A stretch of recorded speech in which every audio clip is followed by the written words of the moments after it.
करते काय करते, ती तर घरीच असते दिवसभर. दिवसभर तू करते तरी काय?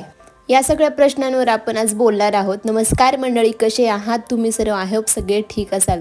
तर नवीन दिवसाची छान अशी सुरुवात झाली आहे. सर्वांना प्रथम श्री स्वामी समर्थ. तर सकाळ सकाळी इथं भाजीची तयारी चालली आहे, म्हणजे टिफिनची तयारी चालली आहे. आता आजचं दिवसभरात मी रुटीन तुम्हाला दाखवत आहे, पण ते दाखवता आज मला तुमच्याशी बोलायचं आहे. जर का तुम्ही एकटे असाल तर तुम्ही ऐका फक्त मी काय बोलते ते, किंवा काही कामात पण असाल ना तरी पण तुम्ही मोबाईल समोर ठेवा आणि ऐका मी काय बोलते ते ऐका. कारण की आपण सगळ्या महिलांचं आयुष्य हे एकच असतं. म्हणजे कधी कधी असं वाटतं की आपण एकाच नावेतून प्रवास करत आहोत. हा ठराविक महिलांचं असतं वेगळं, पण बहुतांश महिलांचं सेम लाईफ असतं. मी बोललेलं आजचं बोलणं तुमचं मन थोडंसं हलकं करून जाईल, किंवा मग तुमच्या मनात काही क्वेश्चन असेल तर ते पण मला विचारा कमेंटमधून. त्याबद्दल पण मी तुम्हाला छान छान मोटिवेट करत जाईल. हे बघा ताईंनो, आपल्या चुकांचं कधी राग द्वेष करू नका, त्या निर्णयावर ठाम राहा. बघा काही वेळेस आहे ना, आपण अशी वेगळी गोष्ट आपण बोलून दिलेली असते एखाद्या व्यक्तीला की ती खूप टोचणारी असते. नंतर आपल्याला रिअलाईज होतं की हां बाबा, आपण हे असं नव्हतं बोलायला पाहिजे. पण ठीक आहे ना, ती परिस्थिती तेव्हा तशी होती, त्यामुळे आपण बोललो. आपण मुद्दामून थोडी ना बोललो, त्या परिस्थितीनुसार आपण तो निर्णय घेतला होता. त्यामुळं एकदा झालेली गोष्ट तर आपण बदलू शकतो का? नाही ना. मग जे झाले ना त्याला विसरा आणि पुढे आपलं आयुष्य चालत राहा. एखाद्या नाद्यात आपण एवढे झोकून देतो की समोरून काही रिस्पॉन्स नाही आला की आपण खूप हर्ट होतो. म्हणजे की आता बघा, एखादं नातं आपण खूप चांगल्या पद्धतीने निभवत असतो, पण समोरचा जो पार्टनर असतो तो तसं वागत नाही, तो आपल्याशी रूडपणे वागतो. तर मग त्यावेळेस आपण काय करायचं? त्यावेळेस आपण फक्त शांत थांबायचं, परिस्थिती बदलू द्यायची. थोड्या दिवसांनी ते पण माणूस बदलेल. पण एक म्हण आहे ना, कुत्र्याचे शेपूट वाकडं ते वाकडच. त्यामुळे कधी ते बदलत नसतात. पण जर परिस्थितीनुसार बदललेच तर मग ठीक आहे. पण जर नाही बदलले ना तर ठीक आहे, इट्स ओके. त्या परिस्थितीला आपण इट्स ओके म्हणायचं आणि पुढे चालायचं. कारण त्या व्यक्तीला आपण तर बदलू शकत नाही, त्यांची मेंटॅलिटी तर आपण बदलू शकत नाही, त्यांचे विचार आपण बदलू शकत नाही. त्यामुळे मग त्यांचं काहीच बदलू शकत नाही. त्या व्यक्तीला जसं वागायचं तसं तो वागेल त्याच्या मनाने. आपण त्याला सांगितलं की 2 दिवस चांगलं वागणार, नंतर परत तसंच होईल. त्यामुळं जी अशी लोकं असतात ना आपल्या आयुष्यामध्ये, त्यांना फक्त बघायचं, त्यांच्याकडे इग्नोर करायचं आणि पुढे चालत राहायचं. यातच आपला आनंद आहे. कारण आपलं शरीर हे खूप महत्त्वाचं आहे या सगळ्यासाठी. बघा आता घरात उठल्यापासून सकाळी झोपेपर्यंत आपल्याला पूर्ण वेळ काम करावं लागतं. हे काम जर आपलं शरीर चांगलं असेल तरच होऊ शकतं.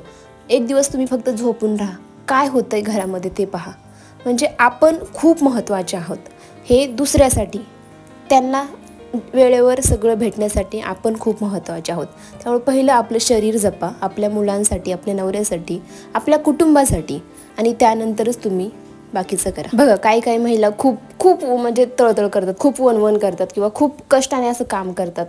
पण तुम्ही हे करून काही पण मिळणार नाही. तुम्हाला पैसे मिळतील, थोडंफार इज्जत भेटेल जगामध्ये, पण जर तुम्ही तुमचं शरीरच नाही सांभाळलं तर याचं नंतर काय ना, तुम्ही जेवढं कमवले आहेत तेवढे एका आठवड्यात जातील दवाखान्यामध्ये जर का तुम्ही आजारी पडले तर. त्यामुळे पहिलं आपलं शरीर जपा आणि नंतर बाकीचं. आणि जर तुमच्याकडे कोणती चूक झाली असेल किंवा बाहेरच्या व्यक्तीला तुम्ही काही बोलला असाल किंवा मग काही पण XYZ तुमच्याकडून काही चूक झाली असेल आणि नंतर तुम्हाला रिअलाइज झालं असेल की आपण असं नव्हतं बोलायला पाहिजे, पण त्या चुकातूनच तुम्ही शिका ना. नंतरच्या वेळेस त्या परिस्थितीला आपण कसे सामोरे जायचं हे त्या चुकातूनच आपण शिकून जातो. म्हणून फक्त ती आपली परीक्षा होती हे समजून पुढे जा. मी माझ्या आयुष्यामध्ये तर खूप सारे शिकले आहे, आणि ते पण फक्त चुकांमधून. म्हणजे मी एवढ्या चुका केल्यात की त्यामधून मला कळतं की आता ह्याच परिस्थितीला आपण कसं सामोरे जायचं. किंवा समोरचा माणूस जर बोलत असेल, काही चुकीचं बोलत असेल, तर आपण कुठपर्यंत त्यांच्याशी बोलायचं, कुठपर्यंत वाद घालायचा किंवा काही बोलायचं, किती बोलायचं किंवा इग्नोर करायचं का, ते सगळं आपण चुकातूनच शिकतो. फक्त बी लावणं काम आहे, फळं येऊ की नको येऊ ते आपल्या हातात नाही. बी लावलं, झाड आलं, यातच खूप समाधान मानायचं. त्यामुळं जे आपण त्यांच्याशी बोललो समोरच्यावर त्याचा परिणामच नसून होत तर आपला म्हणजे आपण काही बोलून काही उपयोग नाहीये, सगळं व्यर्थ जाणार. त्यामुळे तुम्ही अशाच गोष्टी फॉलो करा की ज्याचा रिझल्ट आपल्याला लगेच नाही दिसणार. म्हणजे ह्या झाडाचं फळ आपल्याला लगेच नाही दिसणार, पण ते खूप दिवसांनी, खूप वर्षांनी दिसेल. जसं की आपण मुलांना शिक्षण, संस्कार त्यांच्यावर करतो, ते मुलं मोठे झाल्यावर त्यांचे संस्कार कसे आहेत मुलांचे ते आपल्याला कळते.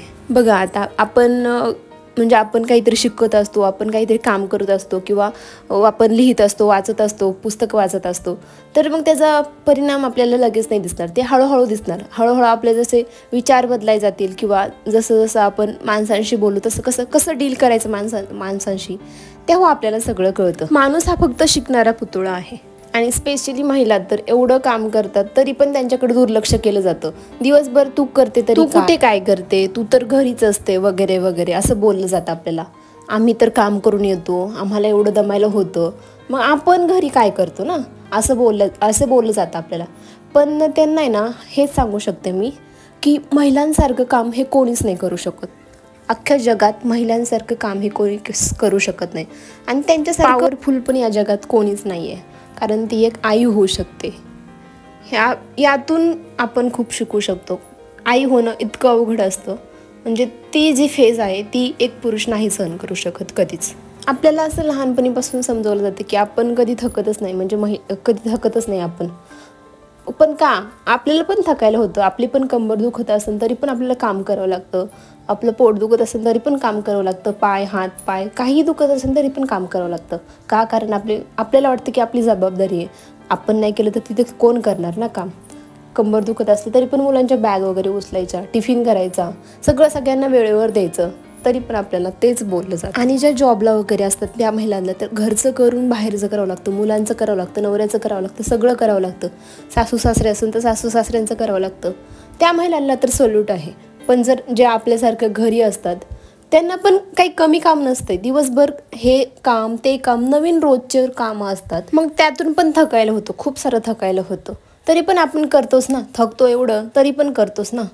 तर आपल्याला काय वाटतं ना की हां बाबा आपण एवढं करतोय तर कोणीतरी कौतुक करावं, पण नाही करत, कौतुक नाही करत कोणच.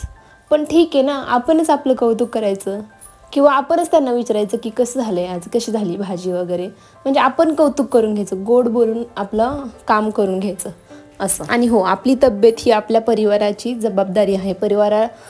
परिवार पूर्ण चालते आपल्या तब्येतीवर, कारण आपली तब्येत जर बिघडली, आपण जर आजारी पडलो तर पूर्ण घर परिवार हे जागेवर बसणार आहे, काहीच नाही करू शकणार, कारण सगळे आपल्यावर डिपेंड आहे. जरी पण आपण जर कमवत नसलो तरी पण घरचं सगळं बघणं हे खूप महत्त्वाचं आहे, खूप अवघड आहे. त्यामुळे ते काम आपलं आहे. त्यामुळे पहिली तब्येत आपली जपा, म्हणजे तुमची तब्येत पहिल्यांदा जपा आणि नंतर पूर्ण घराची. हे बघा, प्रत्येकाचे विचार समजून घेणं ही आपली जबाबदारी नाही आहे. तो काय बोलेल हे आपलं कर्तव्य नाही किंवा आपण नाही त्याला सांगू शकत. लोक तर पावलं बदलतात, पावलं नावं ठेवतात.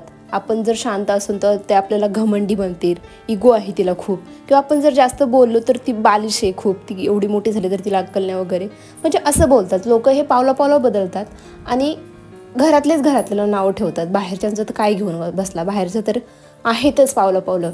त्यामुळे त्यांचे विचार आपण बदलू शकत नाही. मग आपण विचार करतो, ह्यांनी आपल्याबद्दल असा विचार का केला, मी तर तशी नाहीये, तरी पण हे असं माझ्याबद्दल का बोलतात वगैरे. हे बघा, प्रत्येकाकडे एक चष्मा असतो, प्रत्येकाकडे आपल्याकडे बघण्याचा किंवा समाजाकडे बघण्याचा दृष्टिकोन सगळ्यांचा वेगळा असतो. त्यामुळे सगळ्यांचे चष्मे तर आपण नाही बदलू शकत. त्यांची ती मेंटॅलिटी तशी असते, त्यांचं ते दृष्टिकोन तसा असतं, ते सगळ्यांना त्याच दृष्टिकोनातून बघतात. त्यामुळे एक त्यांच्या समोरचा चुकीचा माणूस असेल तर ते सगळ्या लोकांना ते चुकीचं समजतात. आणि जर तुम्ही सगळ्यांना समजत बसाल तर तुम्ही स्वतःच हरवून जाताल, कारण समजवायला एक माणूस नाही आहे, इथे हजारो माणसं आहेत.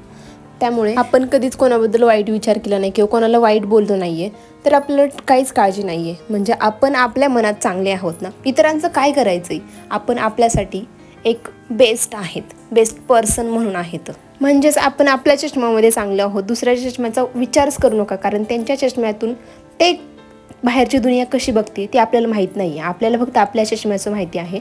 त्यामुळे तुम्ही बघायला पाहिजे, दुसऱ्याचं नाही. आता मी पण या सगळ्या चुकातूनच शिकले आहे. त्यामुळे स्वतःला प्रूव्ह करायची काहीही गरज नाही आहे. दुसरे आपल्याबद्दल काय बोलतात आहे त्यांना प्रूव्ह करायची अजिबात गरज नाही, कारण त्यांचा चष्मा तो तसा आहे, ते तसंच त्यांना सगळ्यांना बघतात त्या चष्म्यातून. त्यामुळे आपण त्यांच्यासाठी कसं आहोत हे लक्षात घ्यायचं नाही, आपण आपल्यासाठी कसे आहे, आपल्या फॅमिलीसाठी कसे आहे, फक्त हेच लक्षात ठेवायचं. आणि जी व्यक्ती आपल्याला हे सगळ्यातून समजून घेते त्या व्यक्तीसाठी जगायला शिकायचं. जी व्यक्ती आपल्याला समजूनच नाही घेत त्या व्यक्तीला आपल्या आयुष्यातून डायरेक्ट कट करायचं, डिलीट करायचं. आपले विचार चांगले ठेवा, सगळ्यांबद्दल चांगले विचार करा आणि प्रसन्न राहा नेहमी.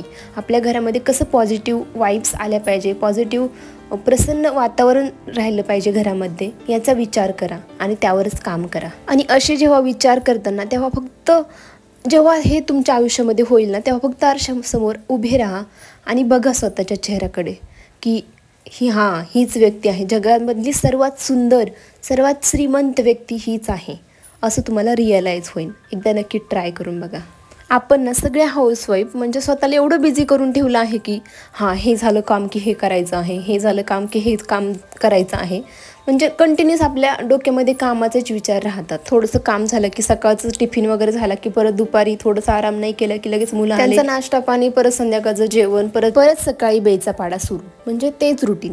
सांगायचा अर्थ एवढाच की आपणच आपल्या संसारामध्ये आपल्याला एवढं गुंतून घेतलं आहे की आपले जे छंद आहेत, आपले जे आवड आहे ते जपायला वगैरे ते करायला आपल्याला टाईमच नसतो. काही महिला तर एवढ्या स्वतःला बिझी करून ठेवतात ना की ते म्हणजे असं डिप्रेशनमध्ये जायला होतं त्यांना काही वेळेस.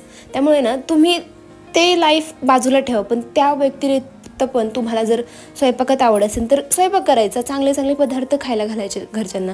जर का तुम्हाला काही पार्लर वगैरेचं हे असेल तर ते तुम्ही नक्कीच करा.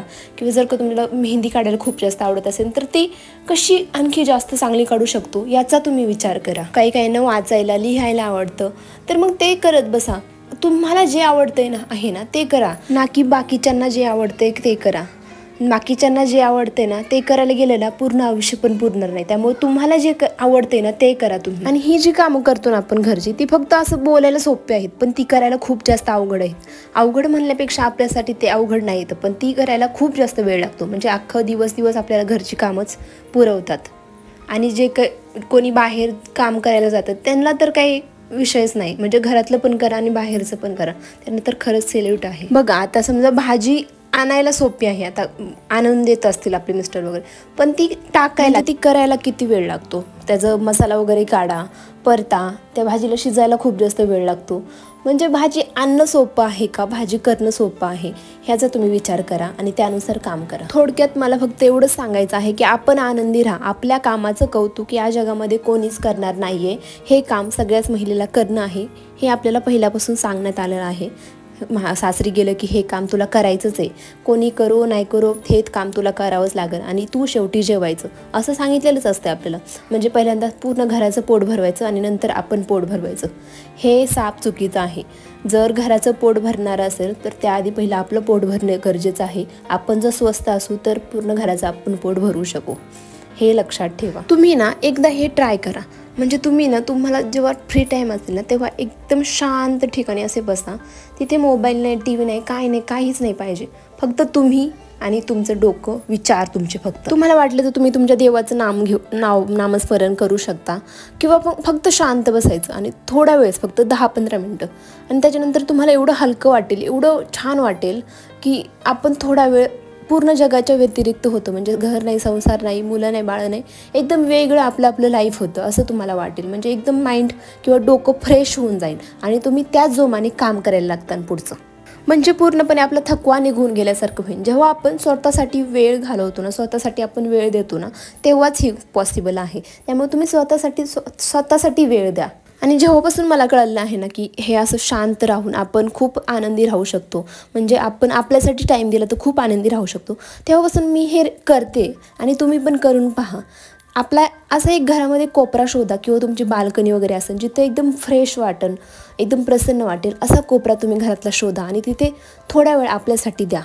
इतकं फ्रेश वाटतं ना, म्हणजे तुम्ही एकदा करून पहा. म्हणजे असा कोपरा आपण घरामध्ये शोधायला पाहिजे जिथे आपण काहीच नाही करतोय तरी पण इतके आनंदी आहोत खरंच. नाहीतर मग आपल्याला मैत्रिणी असतात, खूप क्लोज फ्रेंड वगैरे असतात, त्यांच्याशी थोडंसं बोला. त्यांच्याशी बोलल्याच्या नंतर, समोरच्याशी बोलल्याच्या नंतर आपलं मन हलकं होतं. बघा आपल्या आयुष्यामध्ये अशा काही गोष्टी, आठवणी झालेल्या असतात, होऊन गेलेल्या असतात, त्याचा विचार आपण वारंवार करतो आणि आपला आज खराब करतो. म्हणजे जे काल झालं आहे त्याचा विचार करून आपलं उद्या आपलं खराब करतो. त्यामुळं त्याचा विचार करणं सोडून द्या, कारण ते झालेले आहे. ती गोष्ट आपण बदलू शकत नाही. जी झालेली गोष्ट आहे ती आपण बदलू शकत नाही, पण जी समोर होणारी गोष्ट आहे ती आपण बदलू शकतो किंवा ती कशी आपण अजून बेटर करू शकतो यावर विचार करा. जे तुम्ही काम करताय ना ते आपल्या 100 पट आपलं 100 पट तिथे द्यायचं. आता समजा भाजी करत असतात तर भाजीमध्ये बघा ती जिरी आपण टाकतो, मोहरी टाकतो, ती कशी तडतडतीये म्हणजे ते एकदा पहा तुम्ही. इतकं छान असं मनाला रिलीफ मिळतं ना ते कशा प्रकारे आपण टाकले की लगेच तडतडायला लागली. म्हणजे किती छान ते दृश्य असतंय ना. जे तुम्ही काम करताना तिथे 100% तुमचा द्या, हे फक्त ह्या व्हिडिओतून मला सांगायचं आहे. आणि तुम्ही खूप काम करता आणि कोण कौतुक वगैरे करेल तर यात भरोसा अजिबात राहू नका. आपण the best woman of the world आहोत. तर चला बोलता बोलता हा व्हिडिओ पण इथंच एंड झाला. कसा वाटला आजचा व्हिडिओ कमेंटमध्ये नक्की सांगा. आवडलं तर एक लाईक नक्की करा, चॅनलला सबस्क्राईब करा. भेटू उद्याच्या व्हिडिओमध्ये.